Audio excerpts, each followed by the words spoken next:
Alors, qu'est-ce que vient faire la question « Qu'est-ce qu'une œuvre musicale » dans un cycle de conférences sur les machines?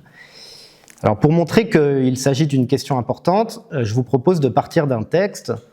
Ce texte, c'est un texte d'un philosophe des années 30 qui s'appelle Walter Benjamin, un texte issu d'un livre connu qui porte le nom « L'œuvre d'art à l'heure de sa reproductibilité technique ». Dans ce petit livre, il y a ce texte-là que je vais vous lire.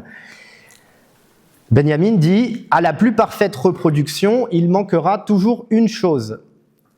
Le hic et nunc de l'œuvre d'art, l'unicité de son existence au lieu où elle se trouve. Le hic et nunc de l'original constitue ce qu'on appelle son authenticité.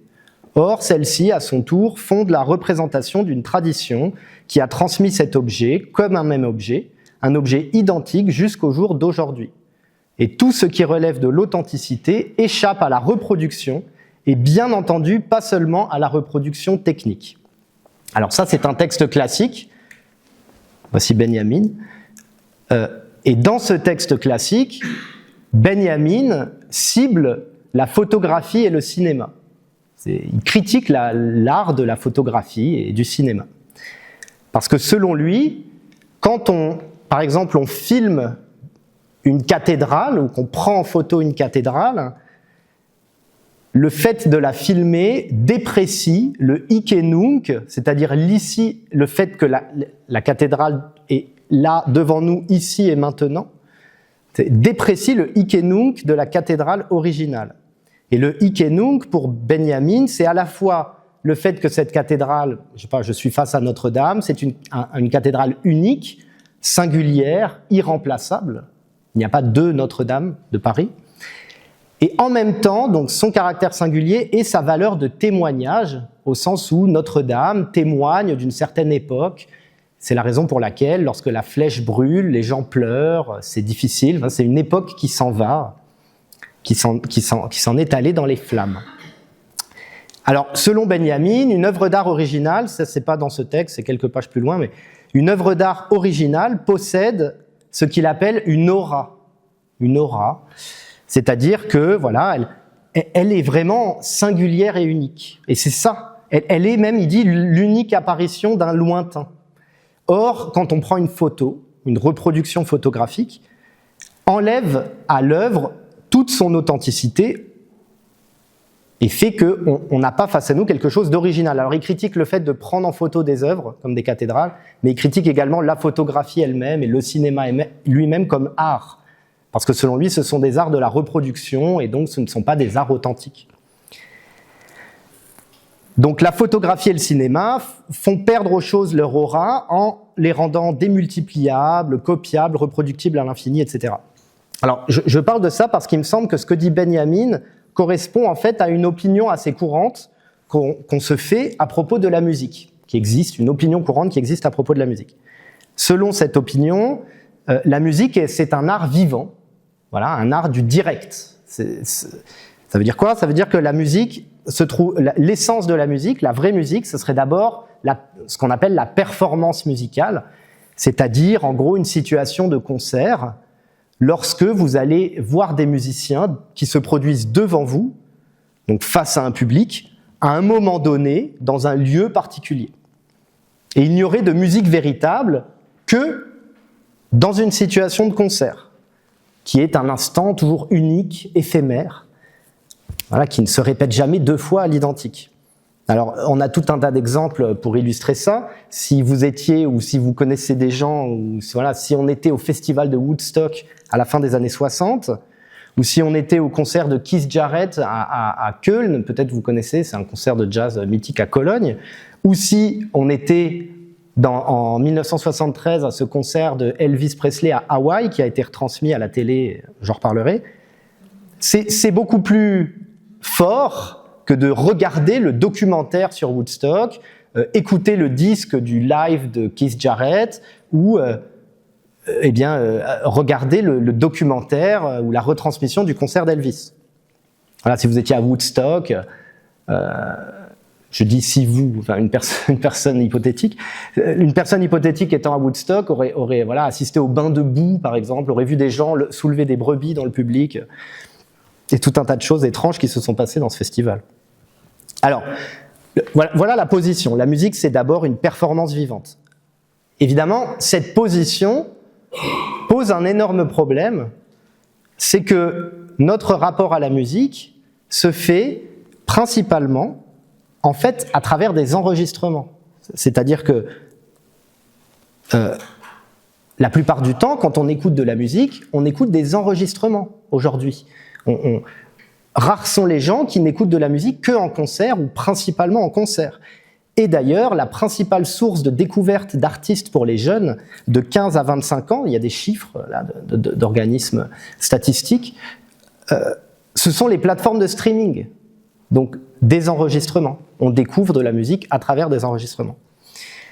Donc le problème, vous voyez bien, c'est qu'un enregistrement, ce n'est pas un événement unique, ce n'est pas un événement éphémère, c'est un objet, voilà, qui peut se répéter, qui est stable, qu'on peut réécouter une dizaine, une quinzaine de fois. Et l'enregistrement, c'est ce qu'on appelle une technique de reproduction du son. On peut écouter la 5e symphonie de Beethoven 10 000 fois dans le monde au même moment, grâce aux enregistrements. Mais alors, là où c'est un problème philosophique, ça devient un problème, c'est que, évidemment, si on pense que l'essence de la musique, c'est le concert, la performance vivante, le live, ça signifie que les enregistrements sont toujours par nature défectueux. Ils donneraient accès qu'à de piètres reproductions et pas authentiquement à de la musique. Donc les enregistrements donneraient accès en quelque sorte à de la musique morte. Ça veut dire que toutes les fois où vous pensez écouter de la musique quand vous écoutez un enregistrement, sur une plateforme de streaming par exemple, ou sur YouTube, ou un disque, ou que sais-je, vous faites erreur sur la marchandise, vous n'êtes pas en train d'écouter de la musique, au mieux vous êtes en train d'écouter une sorte de sous-musique, au pire vous n'êtes pas en train d'écouter de la musique du tout. Alors dans la lignée de Benjamin, cette position courante considère que, ça c'est quelque chose qu'on entend assez souvent, les technologies d'enregistrement, donc c'est de ça que je vais parler principalement, j'entends machine comme ça, voilà, les technologies d'enregistrement, auraient dégradé la musique. C'est un constat, voilà, on parle beaucoup d'intelligence artificielle qui commence à se faire une place dans la musique. Voilà, sur les plateformes de streaming comme Deezer ou Spotify, il y a un mois, il y a une étude qui est sortie, il y avait 30 000 chansons, 30 000 morceaux de musique tous les jours qui arrivaient sur Deezer. Je ne sais pas si vous voyez, mais ça veut dire que des fois, vous écoutez quelque chose, où les gens voilà, écoutent quelque chose, pensent écouter un artiste qui a enregistré une chanson dans un studio et ils écoutent une piste qui a été générée par une sorte de chat GPT de la musique. Donc on se dit, voilà, la technique aurait dégradé la musique et les frontières sont toujours plus floues entre la musique authentique, les œuvres musicales authentiques et la musique artificiellement produite. Alors ce que j'aimerais faire ici, c'est prendre le contre-pied exact de cette position et par là même à attaquer l'argument de Benjamin. Dire qu'il me semble que ce n'est pas un bon argument, en tout cas pour la musique, ce n'est pas une bonne thèse philosophique. Alors, pourquoi je veux faire ça ? Parce qu'il me semble que ce type de position fait erreur sur ce qu'est une œuvre musicale, intrinsèquement. C'est-à-dire qu'on se trompe sur ce qu'est une œuvre musicale. Et comme on se trompe sur ce qu'est une œuvre musicale, on formule de mauvais jugements. On apprécie mal, en l'occurrence, la valeur de la musique enregistrée. Alors, donc voilà, c'est pour ça que je pose cette question métaphysique. C'est faire un détour par la métaphysique pour qu'est-ce qu'une œuvre musicale, pour revenir, m'attaquer à l'idée que la musique enregistrée est une sorte de sous-musique. Donc voici ce que j'aimerais soutenir. C'est que, en fait, il existe une pluralité, le terme compliqué, c'est pluralisme ontologique, mais voilà, il existe une pluralité d'œuvres musicales, dont certaines sont liées aux technologies d'enregistrement et de reproduction du son. Alors ça semble évident, mais voilà, ça ne l'est pas forcément, pour tout le monde en tout cas. Alors 2 arguments à cela. Premier, c'est que de manière générale, c'est de ça dont je vais parler, les œuvres musicales sont intrinsèquement lié à un critère de reproductibilité, en fait. C'est-à-dire que, enfin, je vais vous l'expliquer de manière plus détaillée. Lorsqu'on dit œuvre musicale, on parle de reproduction. Alors, on va voir pourquoi. Deuxièmement, il existe, vu que toutes les œuvres musicales sont intrinsèquement reproductibles, il existe différentes formes de reproductibilité, dont une reproductibilité propre aux enregistrements. Ça veut dire quoi? Très simplement, ça veut dire que l'enregistrement n'a pas dégradé la musique, mais simplement lui a apporté de nouvelles façons d'être et a favorisé l'émergence de nouvelles formes d'œuvres musicales qui n'existaient pas avant lui. Voilà ce que j'aimerais donc montrer. Et que Benjamin n'a pas l'air à son époque, probablement, il est trop tôt, de reconnaître. Voilà, donc je commence par parler de ce que sont les œuvres musicales de manière générale et comment la reproduction est au cœur des œuvres musicales, plutôt que le hic et nunc, la performance. Alors, les arts, voilà, la diversité de tous les arts possibles, parmi la diversité de tous les arts possibles, les arts ne fonctionnent pas tous de la même façon. Il y a des choses que vous pouvez faire avec certains arts, la peinture par exemple, et des choses que vous ne pouvez pas faire avec d'autres, la musique par exemple. Alors, je vais vous donner un exemple très concret. Dans la peinture, on peut produire des faux. Il existe des copies d'œuvres, des fausses œuvres. Qu'est-ce que ça signifie? Ça signifie que quand vous êtes face à un tableau, à une peinture, même la plus fidèle copie d'un tableau de Rembrandt ou de Vermeer ne sera pas le Rembrandt ou le Vermeer original. Vous voyez? Alors, pour ça, il y a un cas très connu dans l'histoire de l'art, c'est le cas Van Meegeren. Peut-être que vous connaissez ça. Van Meegeren, c'est un faussaire.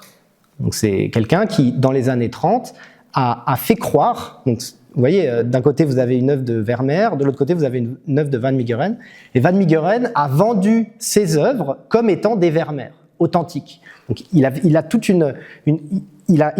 a mis en place toute une façon de peindre et de craqueler sa toile, etc., pour lui donner l'apparence d'une toile du XVIIe siècle, pour reproduire la technique de Vermeer. Et ce qui est intéressant avec Van Meegeren, c'est que dans ces années-là, il a trompé tous les experts. Il a vendu plein d'œuvres. En fait, c'était un artiste un peu à la dérive, voilà, qui était frustré par son manque de réussite. Et il a trompé tous les experts en faisant des faux Vermeer.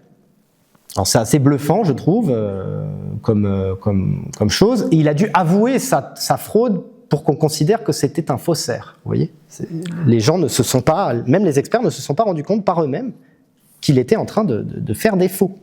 Donc ça, c'est quelque chose qu'on peut faire avec la peinture.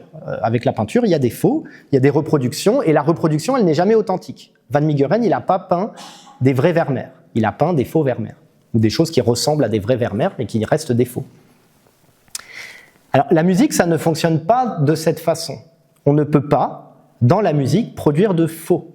On ne peut pas faire de fausses œuvres musicales. On peut faire des reprises, des covers. Vous pouvez faire une reprise d'une chanson de rock. On peut faire des variations sur un thème. On peut faire de mauvaises interprétations. Il y a de mauvaises interprétations de la 5e symphonie de Beethoven. Voilà. Mais ce ne sont pas des faux. Ce ne sont pas des faux comme les faux Vermeer sont des faux. Autrement dit, dans la musique, la distinction entre l'original et la contrefaçon n'a aucun sens.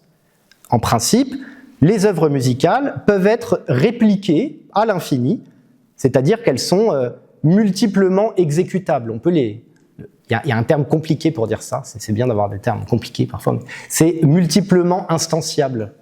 Voilà, elles peuvent être à différents endroits, au même moment, tout en demeurant la même œuvre.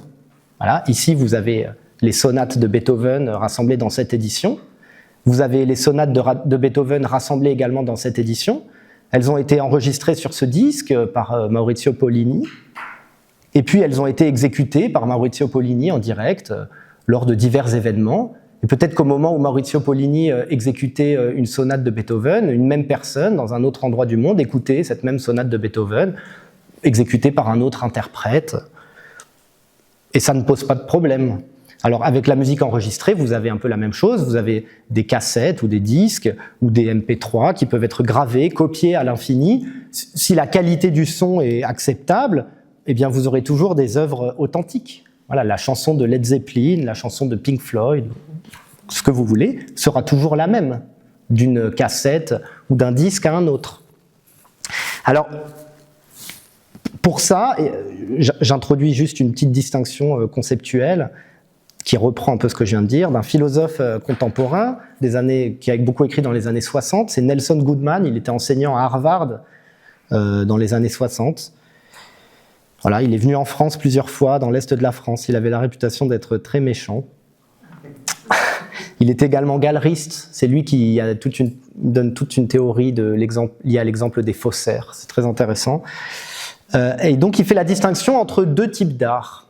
Il dit voilà, il y a des arts ou des œuvres qui sont des œuvres autographiques.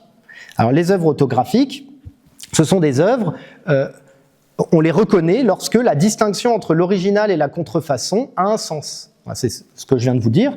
C'est-à-dire que même une reproduction parfaite n'est pas l'œuvre authentique. Ça veut dire que l'œuvre, elle est liée à son objet matériel. Un critère que Goodman appelle la densité. La densité, c'est quoi? Ça veut dire que si vous prenez un Vermeer et que vous changez un trait de peinture, eh bien vous pouvez changer radicalement le Vermeer, en fait. Vous pouvez donner une autre expression à la personne, vous pouvez changer l'interprétation qu'on va en avoir, etc. C'est pour ça qu'on ne touche pas aux œuvres. On ne peut pas jeter de la soupe sur un Picasso. Vous voyez. Donc, en gros, voilà, toute copie est un faux. De l'autre côté, vous avez ce qu'il appelle les arts allographiques. Les arts allographiques, c'est les arts dans lesquels la distinction originale-contrefaçon n'a pas de sens. Et ce sont des arts, dit Goodman, qui sont en général liés à une notation.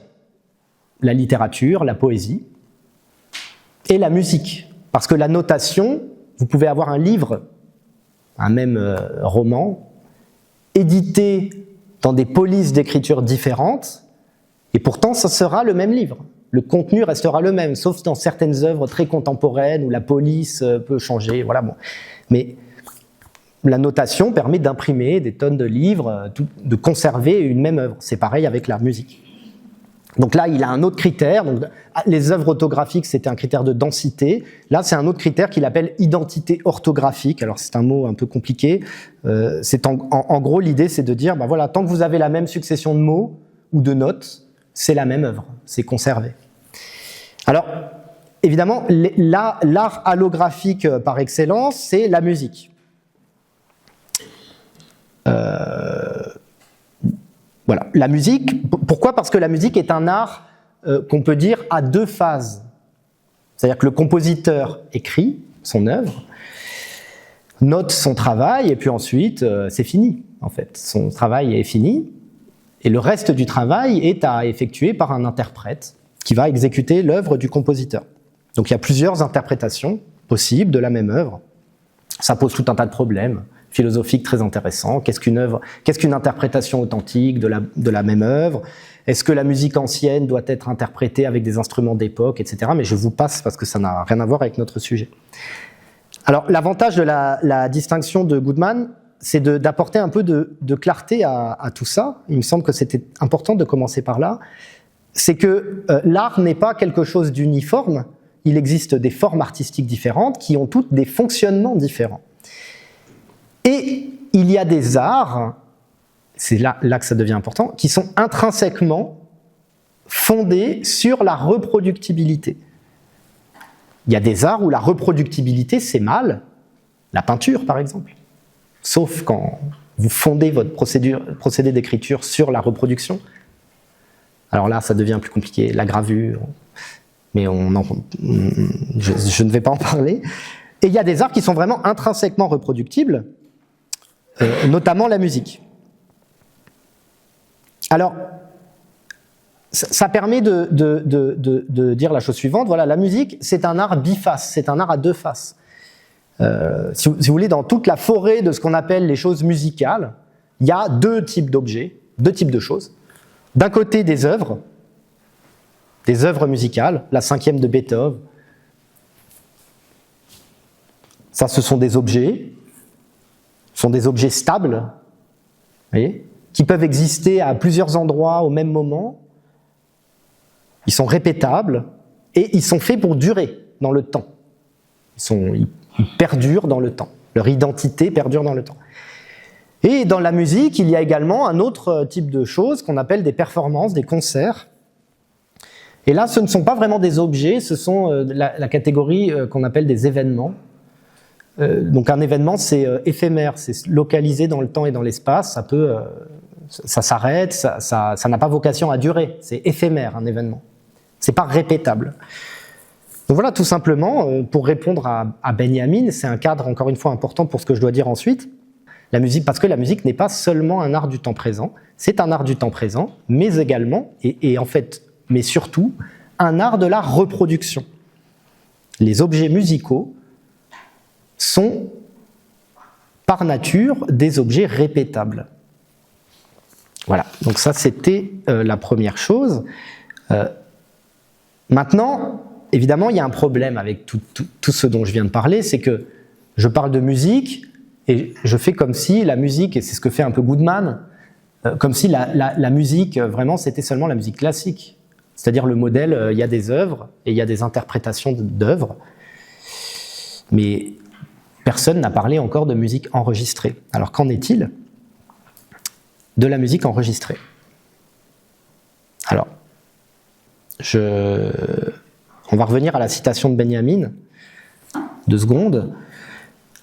Alors, Benjamin, si on veut être un peu plus charitable avec lui, c'est quand même pas mal avec en philosophie, quand on critique un texte, de se dire, voilà, on va adopter un principe de charité, c'est-à-dire, on va pas le critiquer en créant ce qu'on appelle un homme de paille, c'est-à-dire en caricaturant la position de la personne pour la critiquer ensuite. C'est trop facile, parce que la personne n'a pas forcément voulu dire cela d'une manière aussi simple. Donc, soyons plus charitables.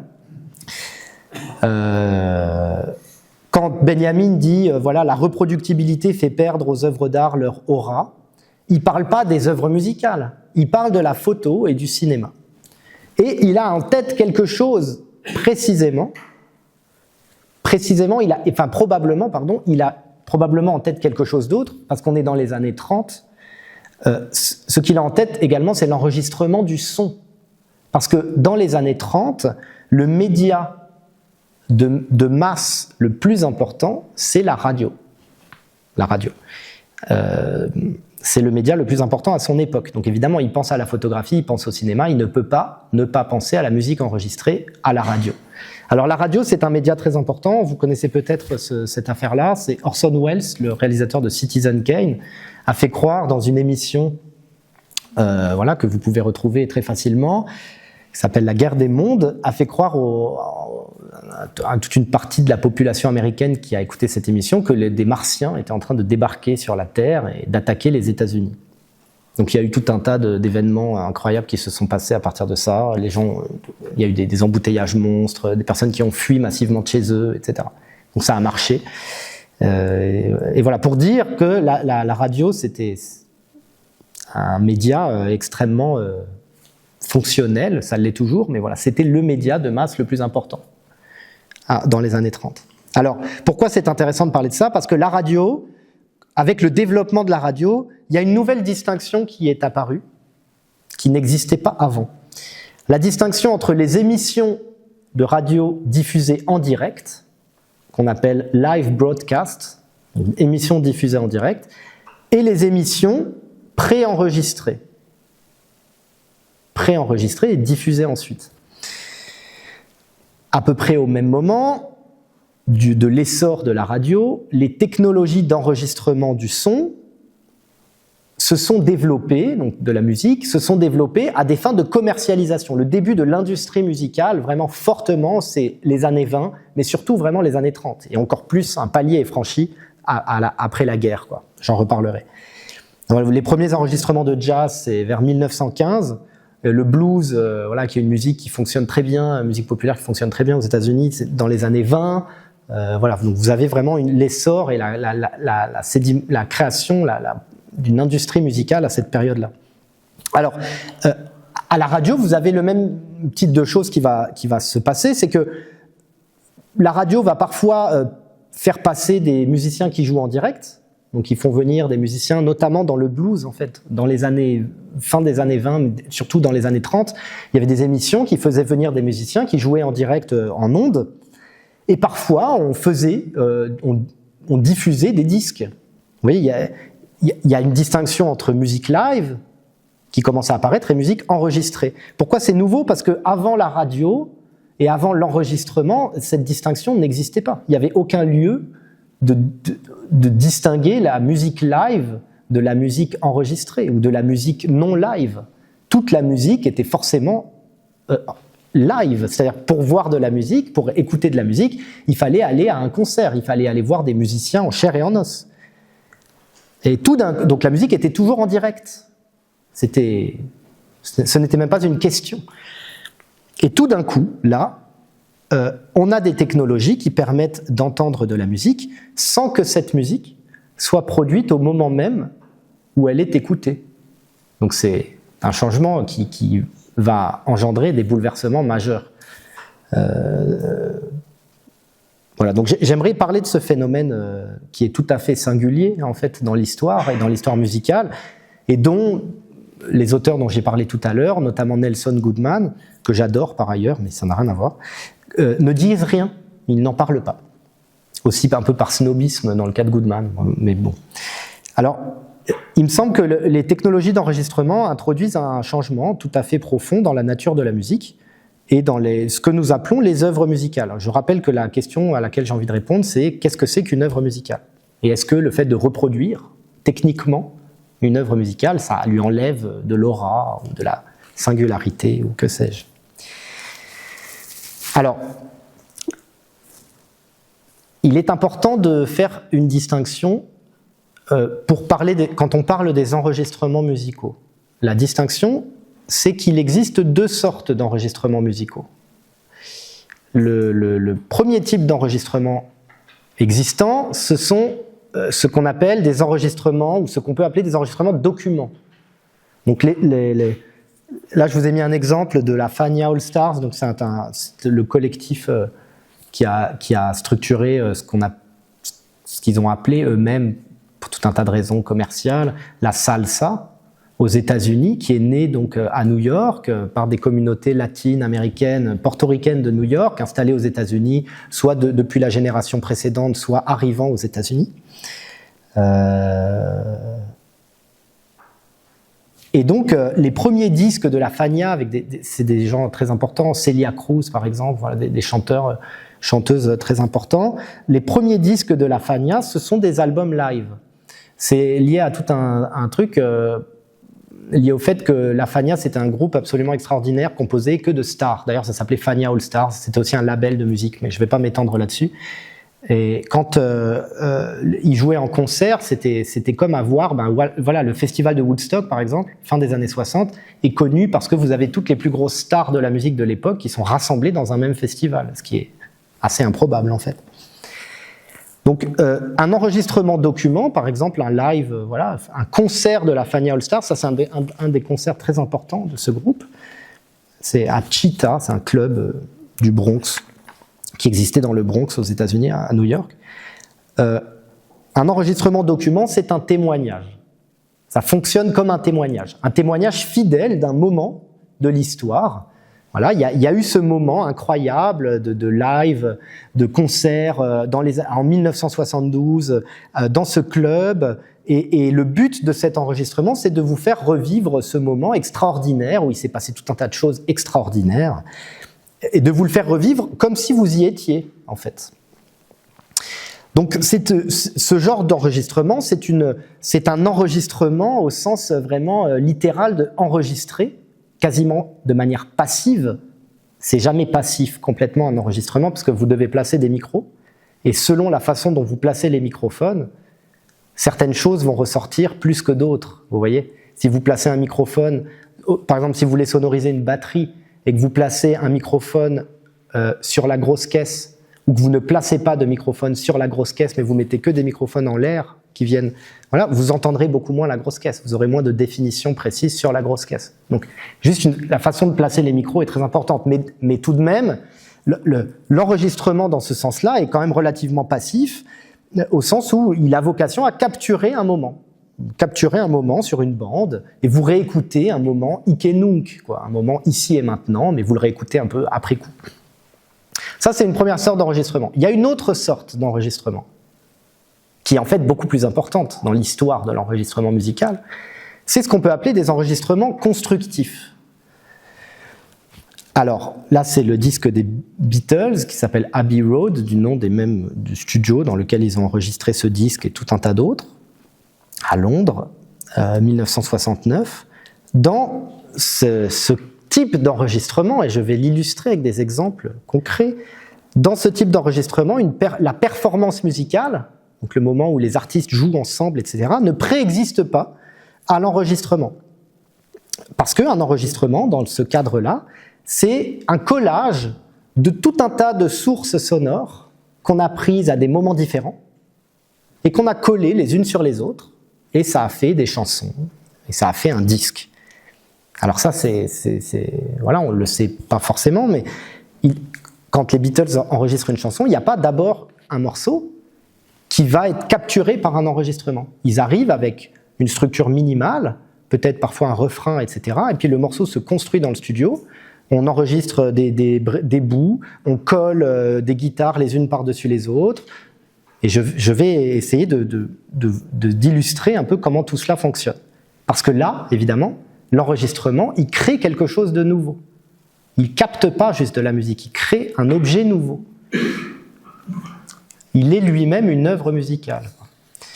Alors, je vais détailler un peu et partir d'un exemple concret d'un groupe de rock des années 2000, un groupe anglais qui s'appelle Radiohead.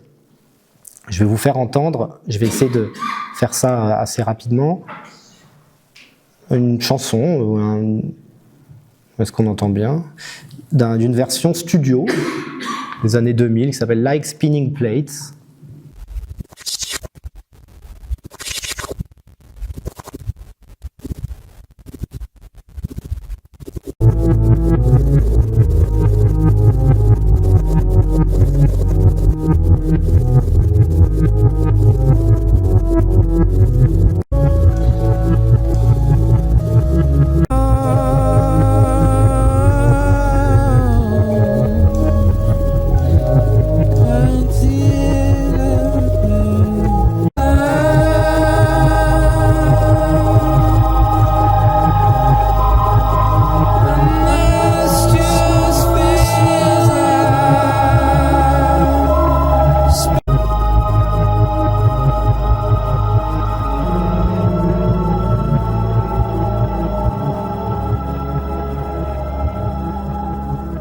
Ça, c'est la version studio.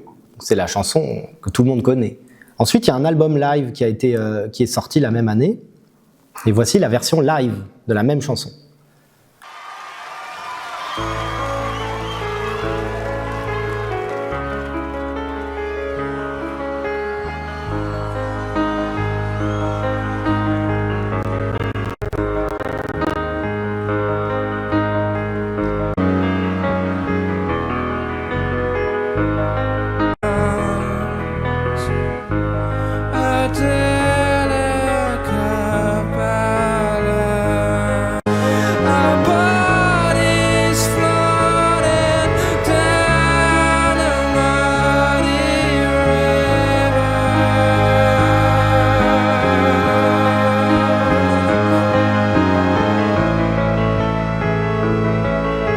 C'est un exemple, il y en a 1000 qu'on pourrait donner. Alors, il y a des différences extrêmement manifestes entre ces deux enregistrements.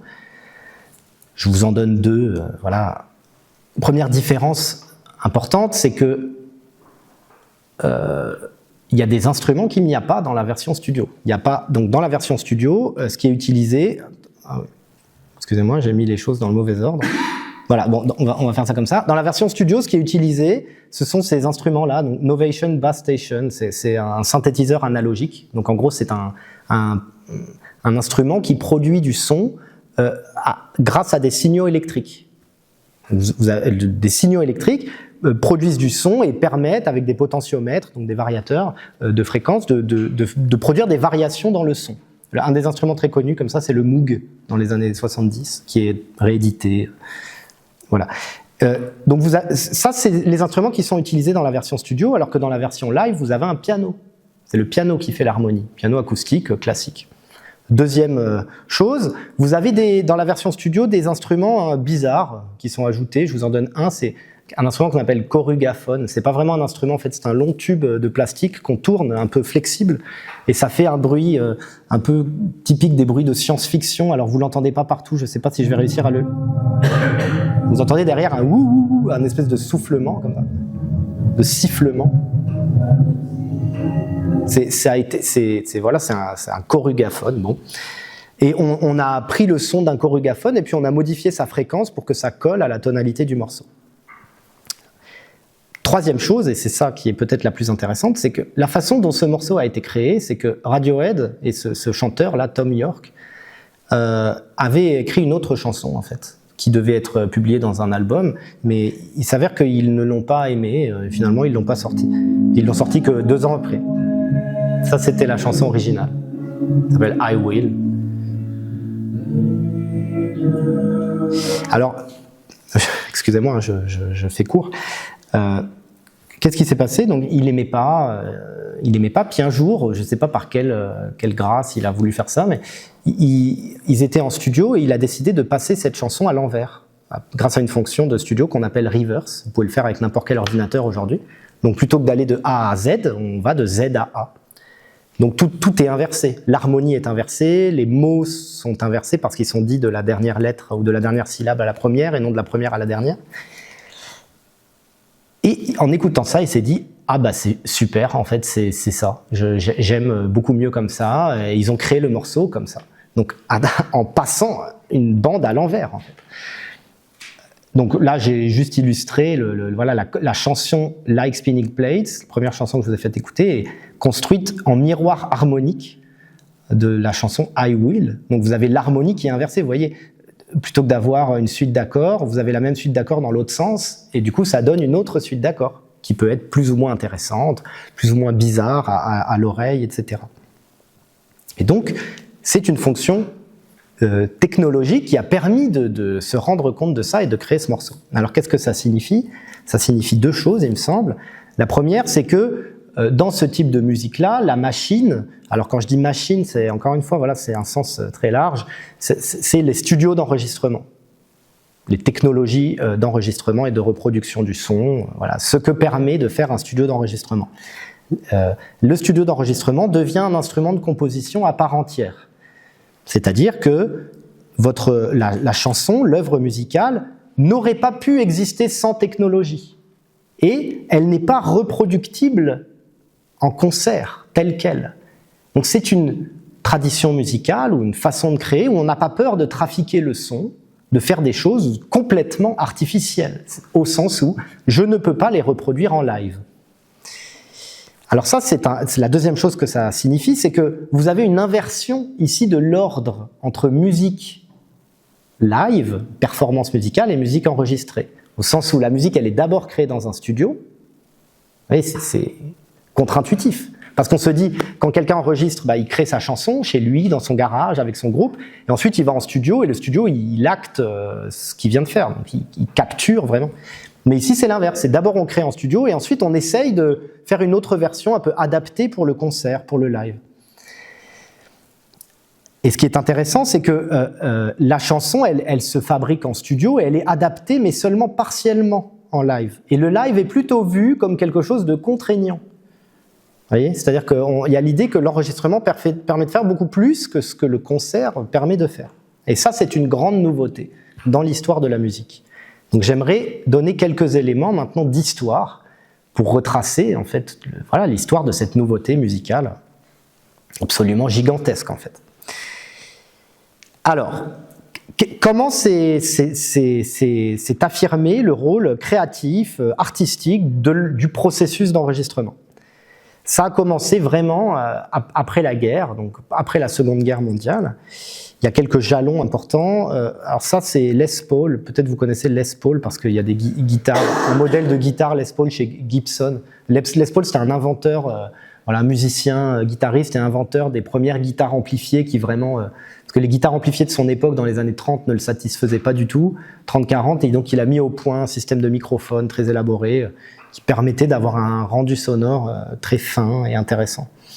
Donc c'est Les Paul, il est avec sa femme. Voilà, ils ont beaucoup collaboré ensemble. Et Les Paul sort ce morceau qui s'appelle Lover.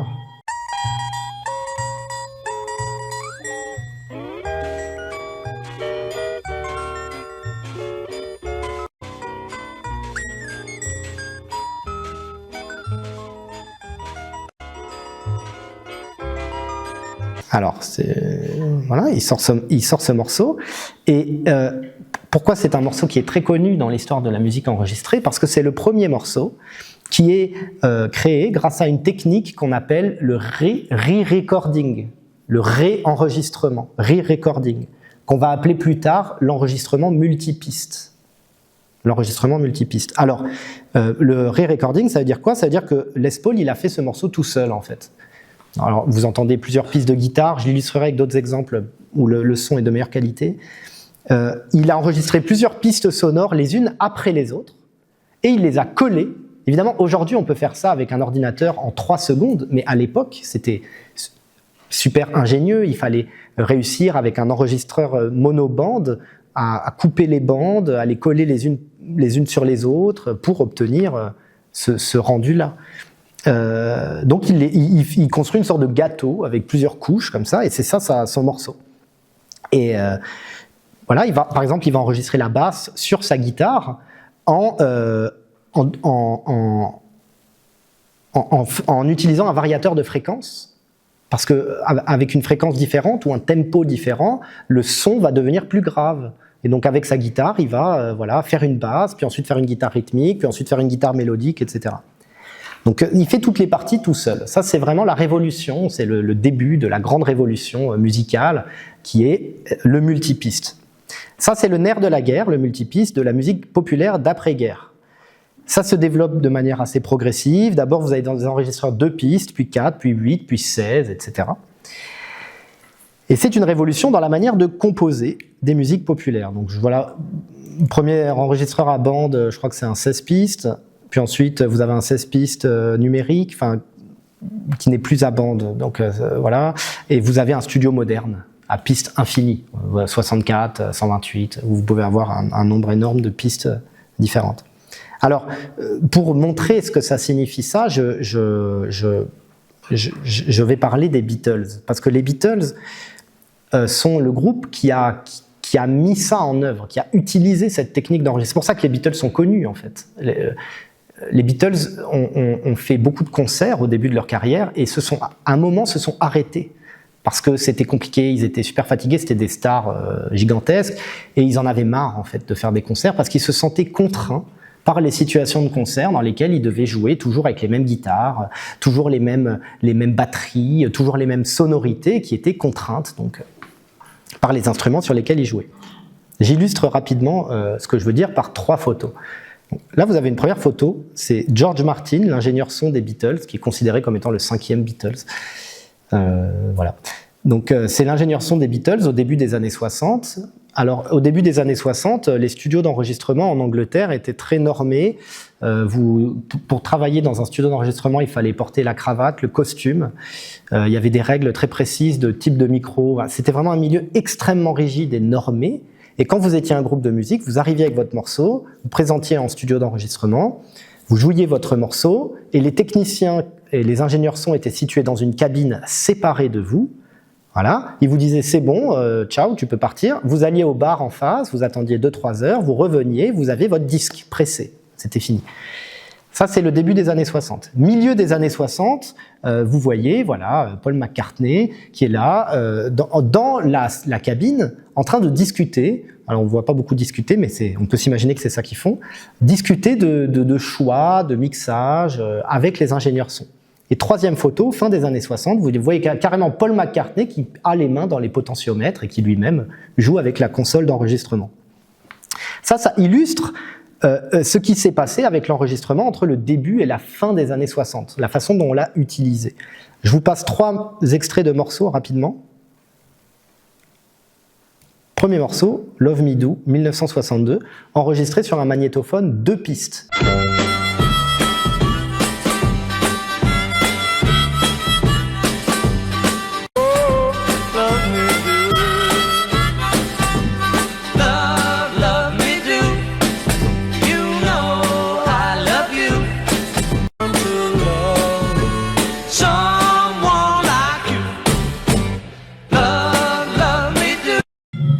On a enregistré toutes les parties instrumentales.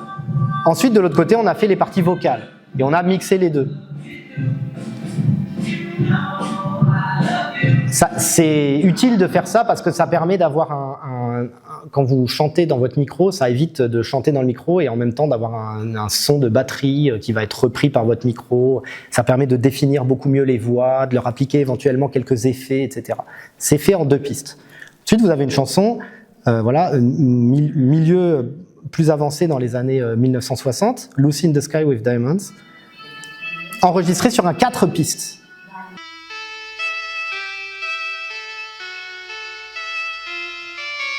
Picture yourself in a boat on a river with tangerine trees and marmalade sky.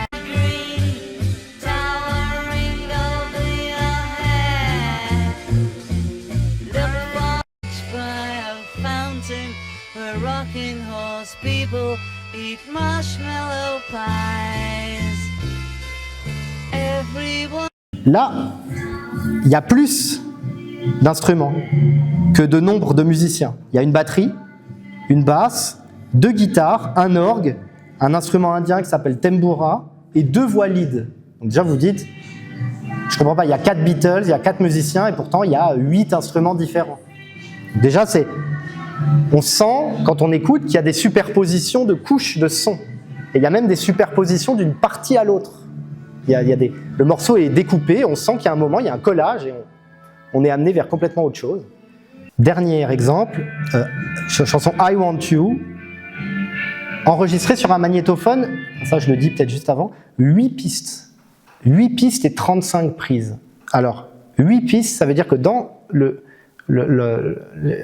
les instruments que vous entendez, il y a 2 batteries, une basse, 7 guitares électriques, un orgue Hammond, un Moog, une paire de congas et 3 voix différents. Pourtant, il n'y a que 4 Beatles. Alors, là, si vous écoutez ce morceau, vous vous rendez compte que le morceau il est construit en différentes parties. Et peut-être... Les Beatles, les ingénieurs son vont jouer beaucoup sur ce qu'on appelle la panoramisation du son. C'est-à-dire qu'il y a certains instruments qui vont être vraiment complètement d'un côté, d'autres, vous savez, quand vous enlevez un écouteur, on n'entend pas l'autre côté. C'est beaucoup moins le cas aujourd'hui, on fait beaucoup moins ça. Là, vous avez vraiment des choses qui arrivent d'un côté, des choses qui arrivent de l'autre côté.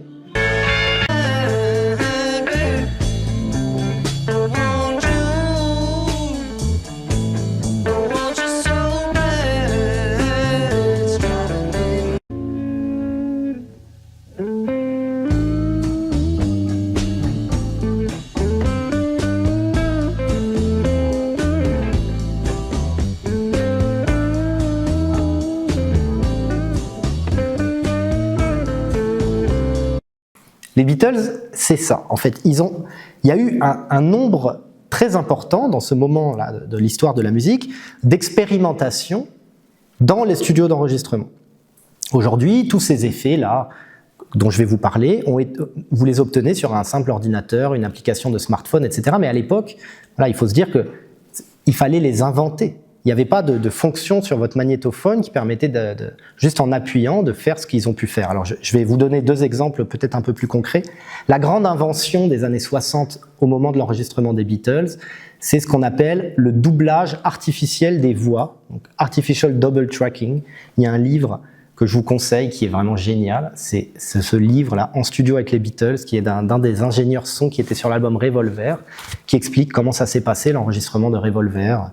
Qu'est-ce qu'il a fait pour que ça sonne de cette façon-là? Par exemple, utiliser un microphone particulier pour la grosse caisse qui était interdit d'utilisation dans le studio à Abbey Road parce que c'était un microphone spécialement dédié au chant et il l'a mis très proche de la grosse caisse qui donne un son hyper violent de grosse caisse. Ben voilà, c'est des petites choses comme ça. Et ils ont inventé le artificial double tracking. Donc c'est quoi artificial double tracking? C'est le doublage artificiel de voix. Alors, voilà, il faut se dire que jusque-là, jusque dans les années 60, si vous vouliez deux voix, c'est-à-dire doubler une voix, par exemple, je veux qu'il y ait deux voix dans un chœur, je chante quelque chose, et je chante la même chose à la tierce au-dessus ou un peu au-dessus pour que ça donne une harmonie jolie. Il fallait enregistrer d'abord la première voix, et ensuite enregistrer la seconde voix, et les coller l'une sur l'autre. On va avoir deux chanteurs qui vont faire 4 voix, par exemple, et coller les voix les unes sur les autres, manuellement. Un des ingénieurs son de l'époque invente une technique permettant de doubler la voix de manière complètement artificielle. C'est ça, artificial double tracking. Pour faire ça, il va créer une image sonore de la même piste vocale en prenant 2 magnétophones. Alors je vous passe un peu le détail technique parce que j'ai malheureusement pas le temps, mais en prenant 2 magnétophones et en enregistrant l'image de l'un sur l'autre, et puis ensuite il superpose les 2 images l'une sur l'autre, mais plutôt que de les passer à la même intensité, il va utiliser des effets différents sur l'une des images plutôt que sur l'autre. Par exemple, il va utiliser un variateur de fréquence ou un variateur de vitesse, de telle sorte que une des pistes sonores va jouer un tout petit peu plus lentement que la deuxième. Et évidemment, quand vous écoutez comme ça, vous en rendez pas forcément compte, mais ça va créer un petit effet un peu bizarre. Vous avez 2 voix qui sont les mêmes, superposées l'une sur l'autre, mais un peu différentes. Et il va faire ça, il va changer les tempos, voilà, il va changer les hauteurs, il va en passer une à l'envers et une dans l'autre sens, et il va expérimenter tout un tas de choses. Là, vous avez un exemple de la voix de John Lennon. We were 4 guys that I met Paul and said, "Do you want to join my band?" You know, and then George joined, and then Ringo joined. We were just a band who made it very, very big. That's all. Vous voyez, il y a un petit côté un peu métallique. C'est 2 voix en fait qui sont collées l'une sur l'autre par un processus artificiel. John Lennon n'a pas parlé 2 fois. Il a parlé une fois et voilà, on a réussi à dupliquer la chose. Alors ça, c'est un effet hyper important de l'époque. Aujourd'hui, on appelle phaser, flanger, chorus, voilà, des choses que vous pourrez trouver sur des synthétiseurs très facilement, mais qu'il fallait inventer à l'époque, quoi.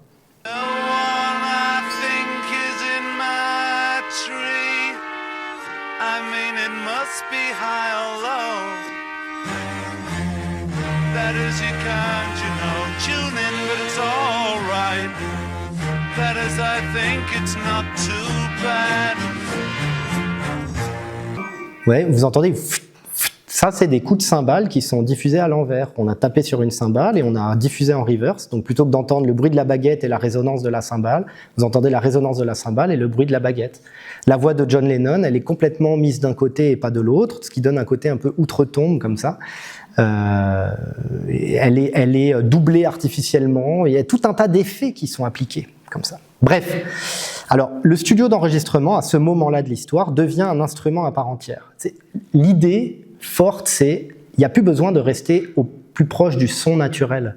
Et même le son naturel est considéré comme étant un problème.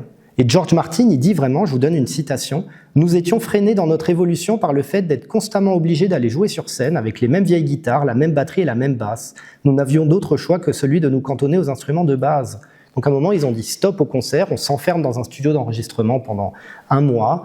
C'est plus possible aujourd'hui, ça coûte trop cher, mais voilà, c'était une époque bénie. Et on invente, on fait, on s'amuse avec les effets, et puis voilà. Donc ça, c'est la technologie multipiste, c'est la naissance du rock, elle est conditionnée à ça. Le rock, c'est beaucoup plus une musique de l'enregistrement qu'une musique du live. Quand même, vous avez des images de performance avec des foules, etc. Mais c'est beaucoup plus une image de la musique enregistrée. Alors, je prends un peu de hauteur et puis après je conclus. Il y a 2 modèles, si vous voulez, dans la musique. Il y en a plus, mais on peut se dire qu'il y en a au moins 2. Premièrement, il y a le modèle musique classique. Vous avez des œuvres qui sont faites pour des performances musicales. Le compositeur, il écrit son œuvre. Ensuite, il y a des interprétations, des performances de l'œuvre. Bon, j'ai mis le mot instantiation, mais ce que ça veut dire, c'est que pour entendre l'œuvre, il faut qu'il y ait une interprétation fidèle. Il faut jouer les notes qui sont inscrites sur la partition. Après, vous pouvez interpréter, faire des nuances plus ou moins fortes, etc. Mais voilà, comme ça, vous jouez l'œuvre. Mais dans le rock, ou les musiques populaires enregistrées de manière plus générale, on n'a pas ce modèle-là. On n'a pas le modèle œuvre-performance, on a le modèle où l'œuvre, c'est l'enregistrement, qui peut être lu sur n'importe quel dispositif de lecture, une chaîne hi-fi, un autoradio de voiture, etc.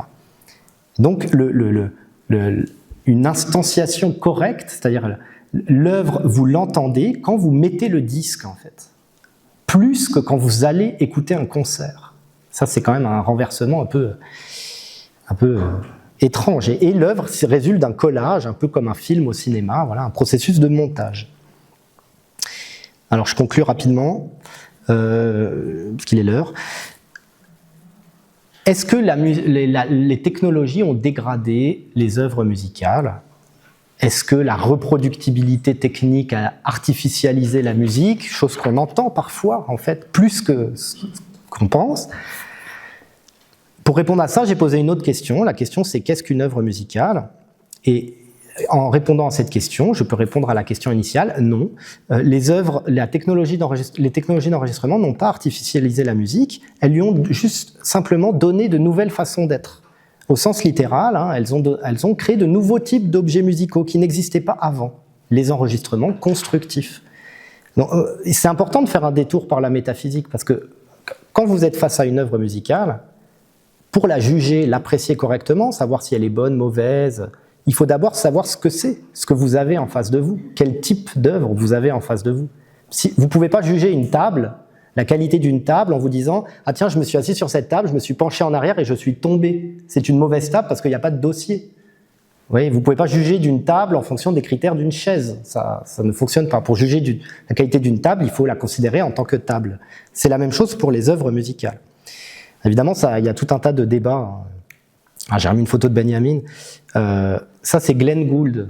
Ce que je voulais dire également, Glenn Gould a beaucoup utilisé ça. On pourra en reparler, mais ces technologies d'enregistrement. Voilà, avec l'IA générative, il y a toutes ces questions. Est-ce que la musique s'artificialise encore plus ? Est-ce que c'est vraiment, on perd complètement l'aura ? Est-ce qu'on pastiche l'existant, etc. On peut reposer un peu ce même type de questions. C'est une question assez actuelle, en fait. Voilà, mais je vous remercie pour votre attention. Merci.